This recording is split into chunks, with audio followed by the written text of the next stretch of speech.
Hello, everybody. My name is Jim Farmer. I am the festival director of Out on Film, Atlanta's LGBTQ Film Festival. This is our 37th year of bringing stories about the LGBT community to you. And our lineup this year is so incredible. We have some amazing films. And as always, we have some amazing short films as well. One of our favorite blocks of the year is always our drama shorts program. And this year we have four incredible films. I'm so happy. I cannot wait for our audiences to see this. So we're going to talk to the people behind these films. So what we're going to do right now is we're going to introduce each film, have the people behind the film introduce themselves, tell a little bit about the film, and then we'll ask some questions. Why don't we start off with leading man?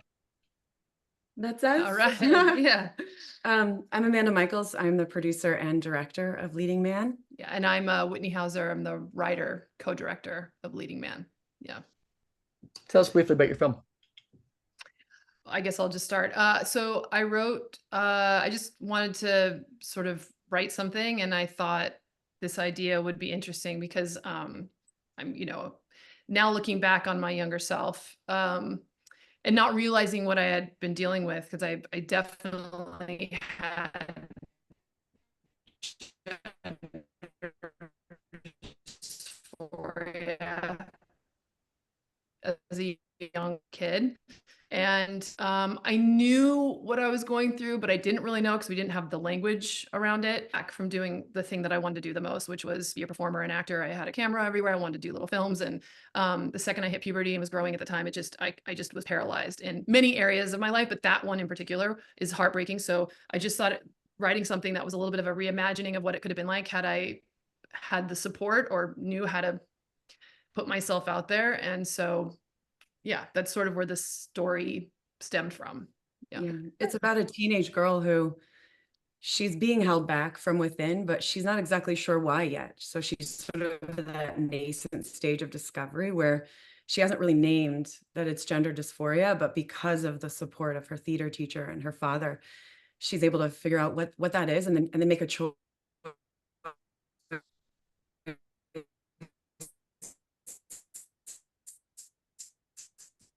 for herself about what that means for her future and whether it's going to hold her back from pursuing her dream in integrity with herself or not. And that's kind of what the story is about. Yeah, it's personal. Yeah.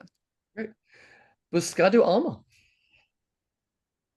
Hi, my name's Melissa Fisher. I'm writer, director, producer of Buscando Alma.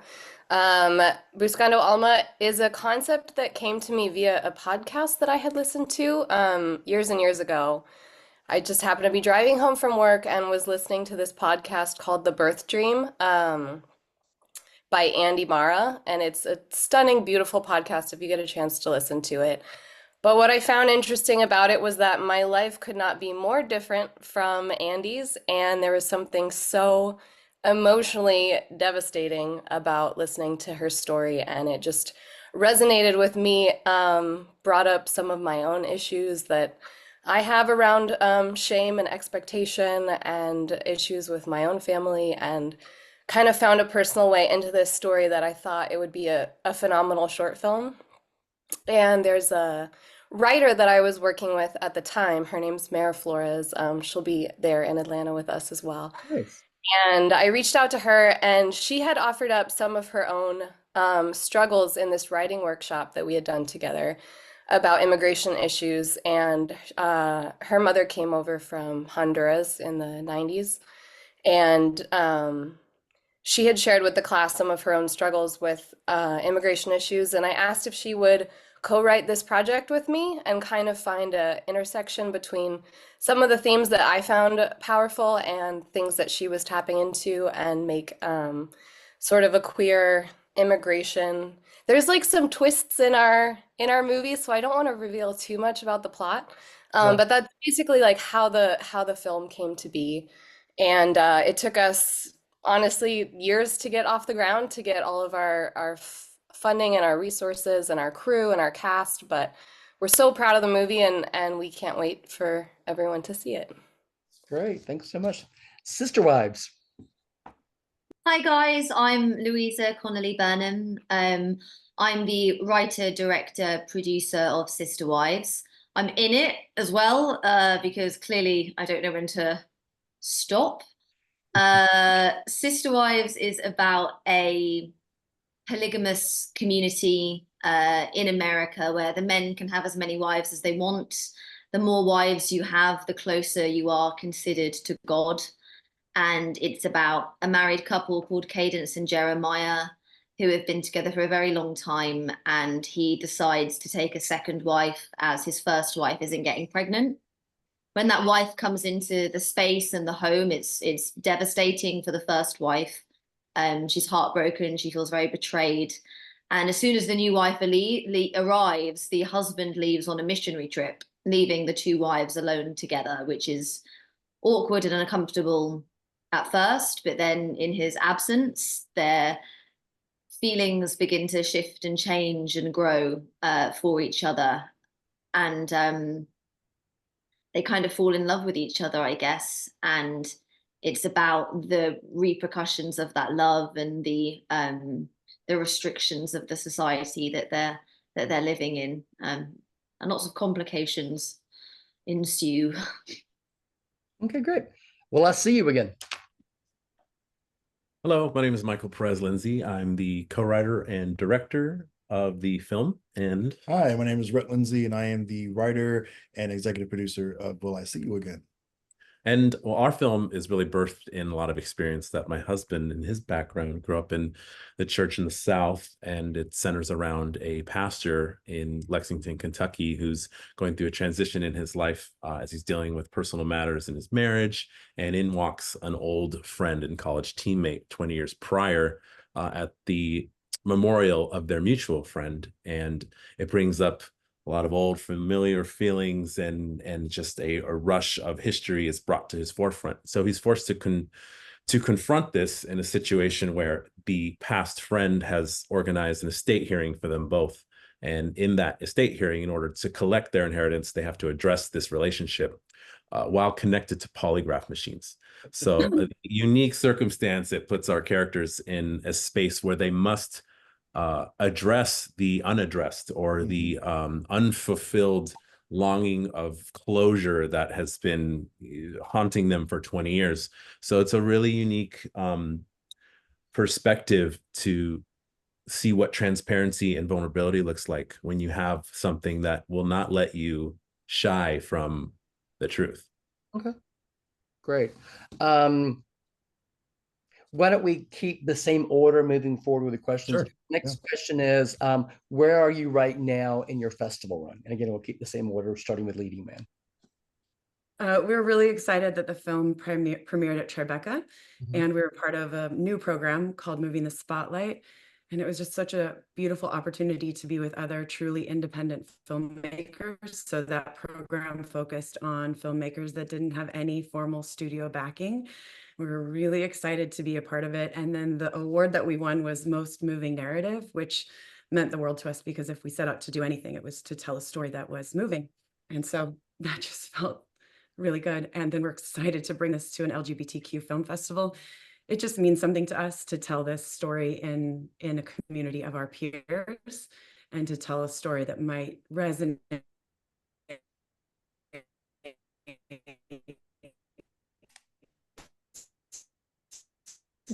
specifically with this community. Although really excited that it seems to be resonating even with people who don't have anything obviously in common with this. Matters to us. It really matters a lot. Yeah. Great. Okay. Buscando Alma. We just finished our film actually end of May, beginning of June of this year. So Out on Film will be our premiere, which we are so incredibly excited for. I think it's the perfect home for this movie. And a bunch of I think we have like a dozen cast and crew members who are traveling out to Atlanta for this. So we're very, very excited. And then after this, we are headed to San Diego International Film Festival and Santa Fe. And we're hoping it's just the beginning of our journey, but we're really excited to start it with you guys here at Out on Film. It's an honor. Sister Wives. We finished up Sister Wives in April, and I think we started doing festivals in May. So I guess we're about 5 months in, about halfway through the festival run. Been having a lovely time so far. Yeah, and I hope it continues. Hey. Well, I'll see you again.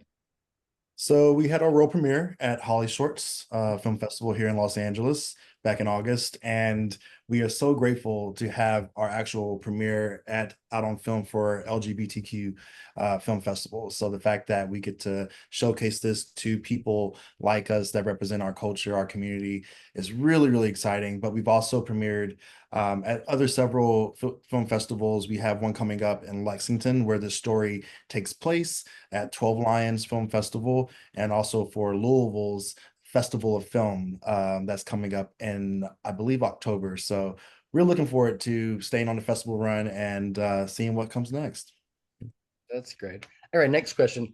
Can all of you talk about the importance of queer representation? Same order. Leading man. Ooh, that's what you say. Yeah, leading man. Yeah, it's extremely important. And actually, I would say that that was my biggest motivation and our motivation for putting this film out there, is because when I was a kid, I would have loved to have seen something like this.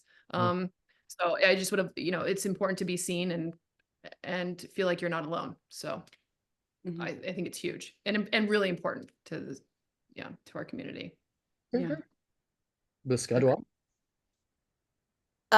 I was extremely intentional with casting and with reaching out to crew members to try to staff on this film. Specifically, having a trans Latina as our lead actress was obviously extremely, extremely important to me. And our casting director, Alan Luna, was amazing and wonderful and helped us to lock in the absolute perfect cast. And we tried to do that with crew as well. I think we have like a really beautiful, diverse crew of queer and people of color, and specifically women.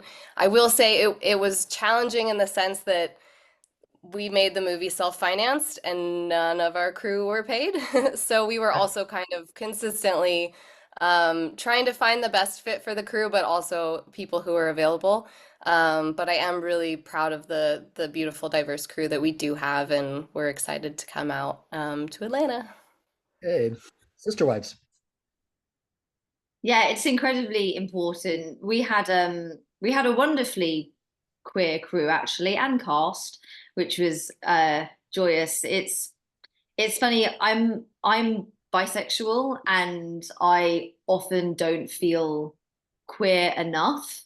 So getting it accepted into this festival, it feels like a really big thing for me. It feels really nice to be like welcomed into the community and feel like I belong here. Think there's often an issue with like tokenization of queer characters, meaning that like instead of creating unique stories and characters with the same value as cis ones, they're often inserted into storylines as like an afterthought. I feel like for representation to work, it needs to be positive and characters need to be more than two-dimensional characters. I'd hope that after watching Sister Wives, audiences would see that the world is diverse and complex and beautiful, and that should be represented in cinema as well. So I do think it's really important, and I'm so excited. Yay. Well, I'll see you again. Well, yeah, I think queer representation is paramount. The story that my husband wrote is birthed in life experience. My husband's bisexual, I'm gay, and through our own journeys in our lives and as queer folks in general, we see the world through our own unique lens. And it's important for the narratives that we're telling to shed light on a lot of those unrepresented people and people that could look like someone that you might know, a cousin, brother, family member. In the case of Will I See You Again with Max and Paul, these are folks that live and breathe in our communities that don't really they don't have a voice. They don't have someone saying, this is someone that looks like this. They could be queer. They might not be queer, but at the end of the day, seeing us reflected on screen it's going to send a message of positive reinforcement. It's going to send messages that, you matter. And it's important for people of almost any age to see themselves on screen. In a story, particularly with ours, it does end on a positive note, where there's hope. And that's very important in queer stories, because more often the narratives that are projected, and whether it's in media in general, there's a lot of negative connotation behind the experience of what it is to be queer. So it's very important for us as filmmakers, particularly speak for my husband and myself, that the stories that we're telling are have some type of hope in the message. And I think that Michael did a great job as a leader and the director of this film of making sure that representation was behind the scenes as well. With the hiring of our cast and crew, we were very much intentional about making sure that it was reflective of the society in which we live in. And so not like Louisa said, not trying to tokenize people and make those like select hires to check off a box. We were really intentional on being very honest and transparent about hiring the best talent, the best people for the job, and then what they represent and their background just naturally reflects. So we end up having a very huge crew of female identifying crew members. We had queer identifying crew members. We had straight identifying crew members. It was just a melting pot of excellence. So I think it has to work both ways, in front of the camera and behind. Great. All right. Final question. What are you all working on next? Leading men. We're really excited about what we're working on next. So we've already written, Whitney's written a story based on an underdog girls basketball team, high school girls basketball team that against all odds takes their team all the way to the state championships. And it just so happens that Whitney was on that basketball team. So it's based on a true story. And we're really thrilled. We've already interviewed the players and the coaches and even the reporters. From that time, it was 1996 to 1997, which is the first year of the WNBA. So it's just exciting. And yes, there are so many varied characters in the story that we're focusing on. And they all have really rich home lives and challenges. But then they're also going against the fact that, like, at that time, women's basketball just didn't have a lot of support. So we're kind of like over the moon. All right. Thank you. Thrilled about what's on the horizon for us. Yeah. I mean, yeah, you said it beautifully. So I'm just gonna, that's it. Yep. Yeah. Buscando Alma.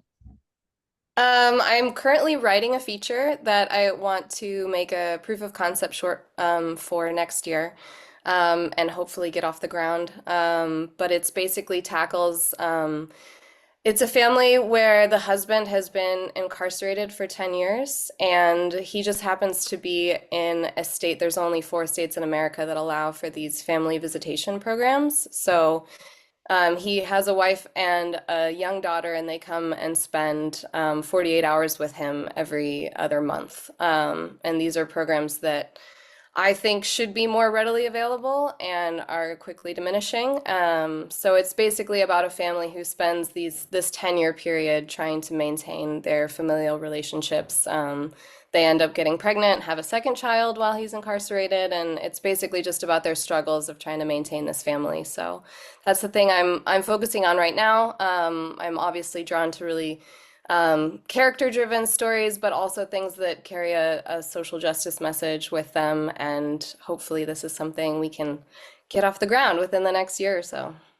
Great. Sister Wives. You're muted. Rookie mistake. We are turning Sister Wives into a feature film, and we're shooting it next summer. So that's going to be my my debut feature, and we're just kind of deep in development for that right now. Very close to securing our cast, which is really exciting. And then I've got a couple more shorts that I'm squeezing in before that. One of them I'm really excited about, and is actually really suitable or to bring up here for Out on Film. It's another queer short called Full Fat, and it's essentially about straight girls that experiment with queer girls and the damage that leaves on the queer girls. So I'm really excited about that one as well. Good. Well, I'll see you again. So we are currently putting together the final touches on our pilot for the expansion of Will I See You Again. So we're putting together a limited series, 8-hour narrative that expands the backstories of these characters and all the history that lead up to this moment. So that's on our current agenda right now. Yeah. Okay, great. Thank you all so much. Drama Shorts screens Sunday, October 6th at 5:30 at the Midtown Arts Cinema. This is an extraordinary program. I am so happy to have programmed this and to have you all, share your films with us and to be able to be here. And I cannot wait for audiences to experience this. Thank you all so much. And we look forward to seeing y'all. And thanks again for your time. Thank you, Thanks, Jim. Jim. Thanks Good for to see having you. us.